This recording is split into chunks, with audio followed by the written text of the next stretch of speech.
Welcome to tuberose corporation news broadcasting services. दुनिया भर में कोविड-19 महामारी प्रेरित यात्रा और परिवहन प्रतिबंधों के कारण बिक्री और खरीद में भारी गिरावट आई और वैश्विक व्यापार काफी हद तक बाधित हुआ। 2020 में दुनिया भर में व्यापारिक वस्तुओं का व्यापार 5.3% गिर गया क्योंकि देशों ने कोरोना वायरस प्रसार को सीमित करने के लिए लॉकडाउन प्रतिबंध लगाए। विश्व व्यापार संगठन के अनुसार हालांकि 2021 में विश्व व्यापार की मात्रा 8% बढ़ने की उम्मीद है, व्यापार वृद्धि 2022 में 4% तक धीमी हो जाएगी। रसद अराजकता दुनिया भर के निर्यातकों के लिए एक प्रमुख चिंता बन गई है, जो वैश्विक आपूर्ति श्रृंखलाओं को लगातार प्रभावित कर रही है। दुनिया भर में बंदरगाहों के अस्थायी रूप से बंद होने और महामारी के कारण परिचालन मालवाहक जहाजों की संख्या में कमी के कारण कुछ जेबों में कंटेनरों की भरमार हो गई, जबकि दूसरों में शिपिंग कंटेनरों की भारी कमी पैदा हो गई। अंतर्देशीय डिपो में बड़ी संख्या में कंटेनर फंसे हुए हैं, जबकि अन्य कार्गो बंदरगाहों पर ढेर है, जिससे गंभीर नुकसान हो रहा है। कम उपभोक्ता खर्च और खुदरा खरीद में भारी गिरावट के कारण कई कंपनियां कंटेनरों को सुरक्षित नहीं कर सकी, जिसके परिणामस्वरूप कंटेनर की अधिक कमी हो गई। इसके अलावा वैश्विक शिपिंग परिदृश्य में मेगा कंटेनरशिप के प्रवेश से अधिक देरी हो रही है, क्योंकि उन्हें दक्षिण पूर्व एशियाई देशों से उत्तर अमेरिकी बंदरगाहों तक माल पहुंचाने में 4 से 6 सप्ताह का समय लगता है। इसके अतिरिक्त महामारी के दौरान वैश्विक व्यापार में अभूतपूर्व कमी ने शिपिंग कंटेनरों के सामान्य प्रवाह को बाधित कर दिया, जिससे कुछ क्षेत्रों में उच्च मांग पैदा हुई। ट्रक ड्राइवरों की कमी और अन्य सहायक कार्यों के कारण कई बंदरगाहों को भी कार्यबल की समस्याओं का सामना करना पड़ा, जिसके परिणामस्वरूप पोत में देरी, कंटेनर लोडिंग की मात्रा की सीमाएं आदि थी। इस प्रकार लॉकडाउन प्रतिबंध और कर्मचारियों की कमी ने कंटेनरों की कमी को तेज कर दिया और सामान्य व्यापार प्रवाह को बाधित कर दिया।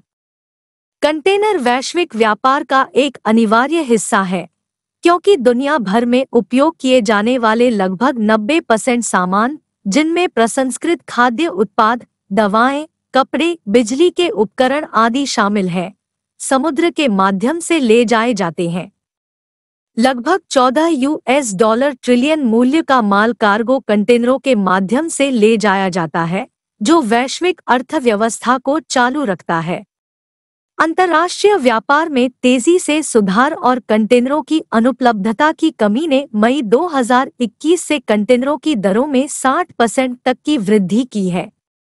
अंतर्राष्ट्रीय कंटेनर की कमी के कारण सितंबर 2020 की तुलना में प्रमुख शिपिंग मार्गों के लिए माल ढुलाई दरों में 500% से अधिक की वृद्धि हुई है। उदाहरण के लिए, चीन से यूएस तक 40 फीट कंटेनर शिपिंग दरें अगस्त 2020 में अमेरिकी $20,000 प्रति कंटेनर से ऊपर चढ़ गई, तुलना में अगस्त 2019 में प्रति कंटेनर केवल अमेरिकी $4,000 थे। इष्टतम कंटेनर उपयोग सुनिश्चित करने के लिए कंटेनर रिफिलिंग और खाली करने के समय को सामान्य से 25% तेज करने के बावजूद कंटेनर संकट के कारण प्रमुख शिपिंग दिग्गजों को कंटेनर संकट के कारण कड़ी चोट लगी है। ये कंपनियां वैश्विक व्यापार मांग को पूरा करने के लिए अधिक क्षमता की तलाश कर रही हैं। कुछ ने पुराने कंटेनरों का पुनः उपयोग करना शुरू कर दिया है और ग्राहकों से पहले खाली कंटेनर वापस करने के लिए कह रहे हैं। जबकि चीन कोविड-19 महामारी से तेजी से उबरने के कारण अपने आयात निर्यात व्यापार को फिर से शुरू कर सका, अन्य देश काफी पिछड़ गए, इसलिए कंटेनरों को उन क्षेत्रों में वापस नहीं भेजा जा सका जहां उन्हें व्यापार साझेदारी जारी रखने की आवश्यकता थी। भारतीय निर्यातक उत्तरी अमेरिका और यूरोप से लंबे विलंब समय, यहां तक कि 3 सप्ताह तक लगने की शिकायत कर रहे हैं, जिससे व्यापार संबंधी प्रमुख समस्याएं पैदा हो रही है। अंतर्राष्ट्रीय कंटेनर की कमी ने ब्रिटिश निर्यातकों के लिए पूर्वी एशिया में शिपमेंट में 60 दिनों तक की देरी की है। चीनी शिपिंग कंटेनर निर्माता प्रत्येक नए कंटेनर के लिए अमेरिकी डॉलर 2,500 मांग रहे हैं, जो 2020 में कीमत से लगभग दोगुना है। शिपिंग सामानों की आसमान छूती कीमत उपभोक्ता वस्तुओं, खिलौनों, फर्नीचर, ऑटोमोबाइल पार्ट्स से लेकर कॉफी, चीनी तक सब कुछ की कीमतों में वृद्धि का खतरा है। इस प्रकार ग्रेट डिप्रेशन के बाद से सबसे खराब वैश्विक मंदी से उबरने के लिए संघर्ष कर रहे वैश्विक बाजारों में बढ़ती कंटेनर की कीमतें चिंता का विषय हैं। अनुमानों के मुताबिक 2021 के दौरान कंटेनर शिपिंग लागत में 205% की वृद्धि से यूरो क्षेत्र की उत्पादक कीमतें 2022 में 2% तक बढ़ सकती हैं, जिससे कंपनियों को उपभोक्ताओं पर अतिरिक्त लागत डालने के लिए मजबूर होना पड़ेगा।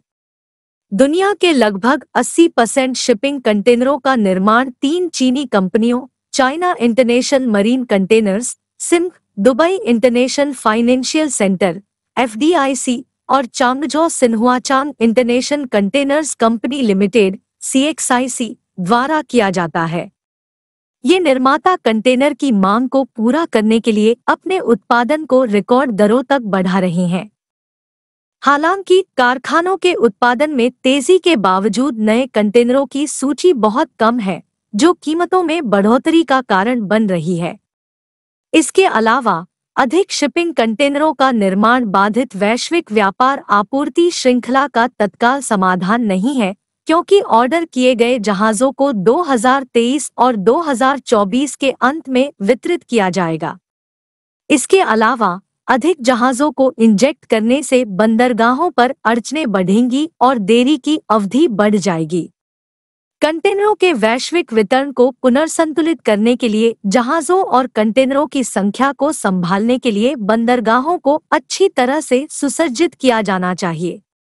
2022 में माल भाड़े के उच्च रहने की उम्मीद के साथ प्रमुख बहुराष्ट्रीय कंपनियां अपनी आपूर्ति श्रृंखलाओं का क्षेत्रीयकरण करना चाहती है।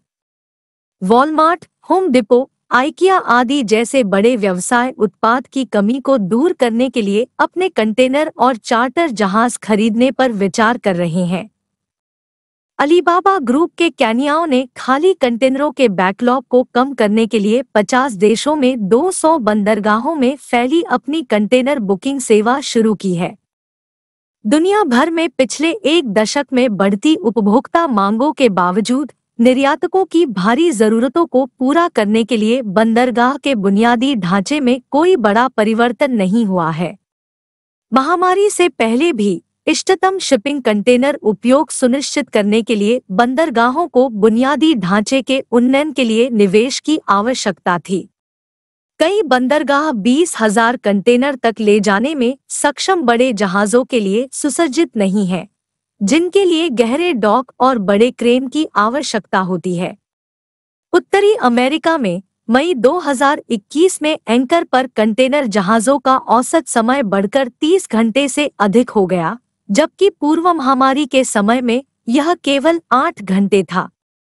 कंटेनरों की भरमार एक भारी, तनावपूर्ण बंदरगाह बुनियादी ढांचा है और फिर उन्हें उतारने में 12 दिनों तक का समय लग सकता है, जिससे डिलीवरी में देरी होती है और कीमतों में बढ़ोतरी होती है। महामारी ने वैश्विक आपूर्ति श्रृंखला में व्यवधान को उजागर किया है, जिससे समन्वय, सूचना विनिमय और डिजिटलीकरण की अधिक आवश्यकता पैदा हुई है।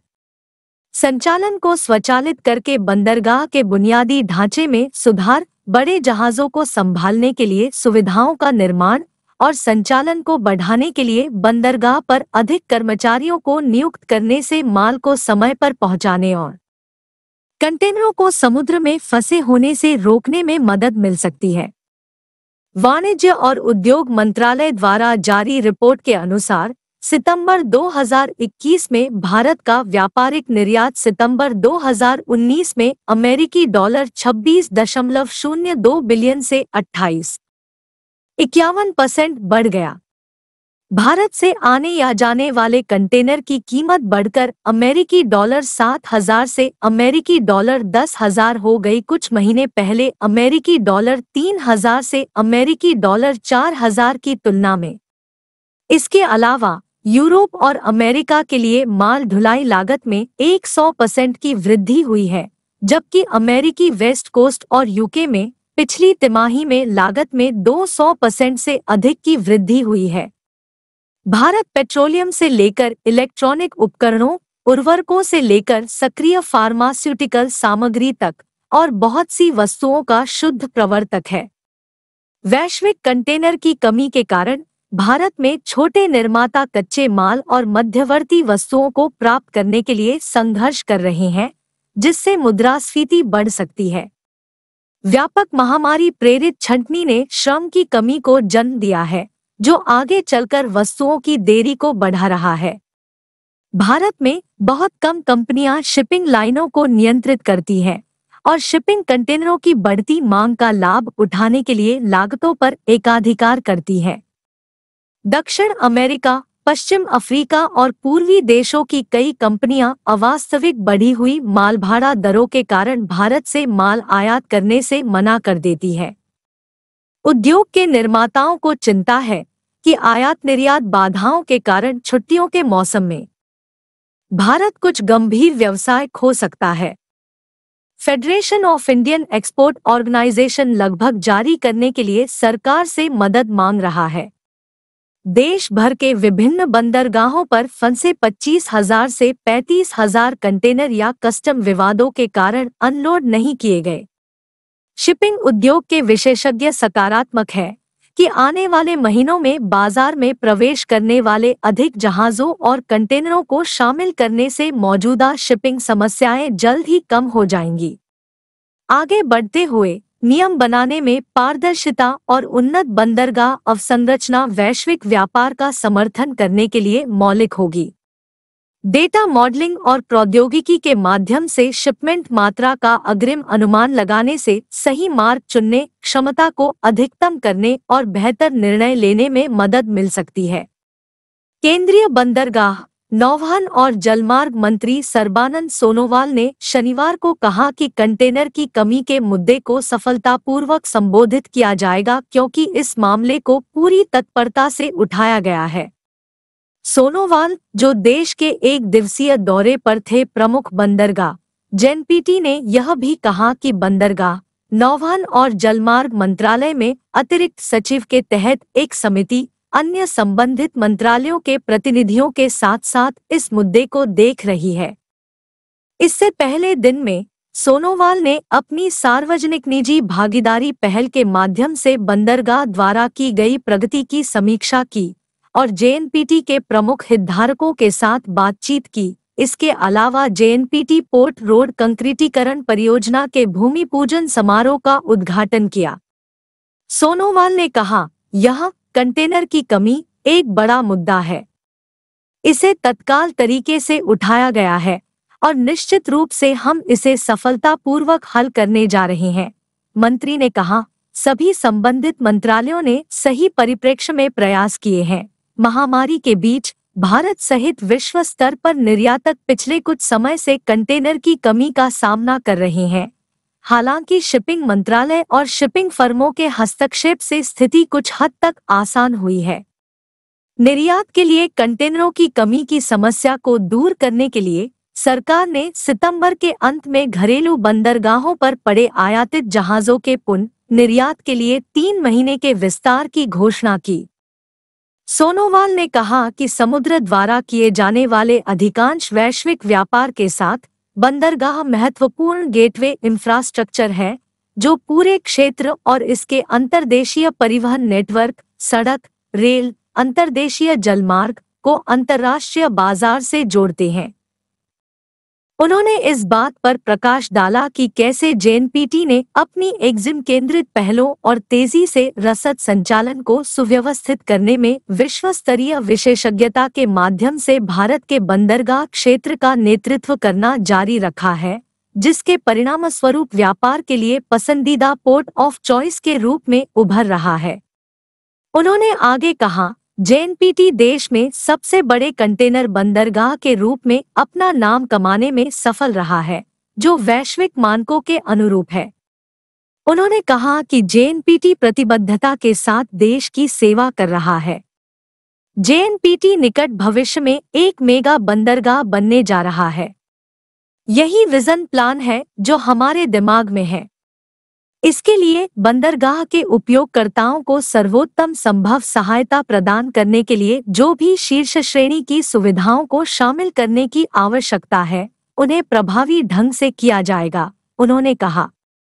सोनोवाल ने कहा, मुझे विश्वास है कि लगातार तकनीकी प्रगति और मल्टी मॉडल बुनियादी ढांचे के विकास के माध्यम से जेएनपीटी 2030 तक भारत की पोर्ट आधारित समृद्धि को नेविगेट करना और खुद को एक मेगा पोर्ट के रूप में स्थापित करना जारी रखेगा। एक आधिकारिक विज्ञप्ति के अनुसार मंत्री ने सीपीपी कमांड सेंटर में अपने तकनीकी सक्षम संचालन की समीक्षा करने के लिए केंद्रीयकृत पार्किंग प्लाजा का भी दौरा किया।